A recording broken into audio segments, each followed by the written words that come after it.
তিন দাবিতে কেন্দ্রীয় শহীদ মিনারে সমাবেশ করছেন এমপিওভুক্ত শিক্ষক কর্মচারীরা এবং দেশের বিভিন্ন জেলা থেকে কর্মসূচিতে তারা যোগ দিয়েছেন এবং তাদের আন্দোলন বেশ কয়েকদিন ধরে চলছে। এ নিয়ে সবশেষ খবরাখবর জানাতে আমাদের সাথে যুক্ত হচ্ছেন সজল শাইখ। সজল শাইখ, এমপিওভুক্ত শিক্ষক কর্মচারীরা তাদের দাবি দেওয়ার ব্যাপারে অনড় অবস্থানে আছেন এবং বিএনপি আজকে বলেছে যে তাদের দাবি দেওয়ার সাথে বিএনপি একত্রতা প্রকাশ করছে। তো সবকিছু মিলিয়ে তাদের আন্দোলনের সবশেষ কি অবস্থা, তাদের জন্য কোনো সুখবর আসতে যাচ্ছে কিনা?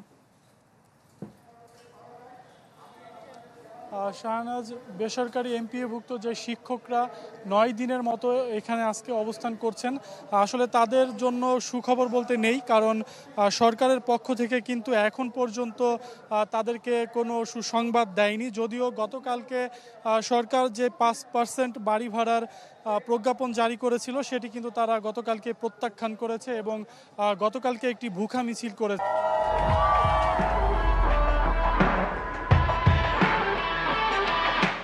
এর পরবর্তীতে কিন্তু তারা কেন্দ্রীয় শহীদ মিনারে আমরণ অনশন করছে।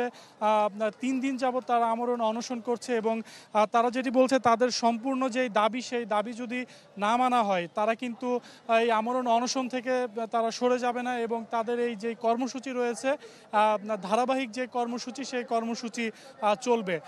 জানেন যে তারা কিন্তু আজকের দুপুরে তাদের সাথে কিন্তু বিএনপির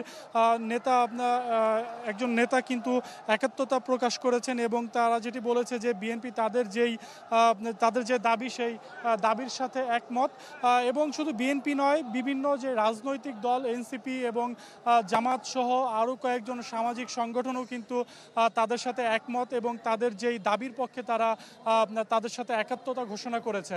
তবে তাদের দাবি একটাই, যে 20% বাড়ি ভাড়া, 75% উৎসব ভাতা এবং 1500 টাকা হচ্ছে চিকিৎসা ভাতা, এটি তাদের মূল দাবি। শাহনাজ। জি, সজল শাইখ, আপনাকে ধন্যবাদ। কেন্দ্রীয় শহীদ মিনার থেকে আমাদের সাথে যুক্ত হয়েছিলেন সজল শাইখ।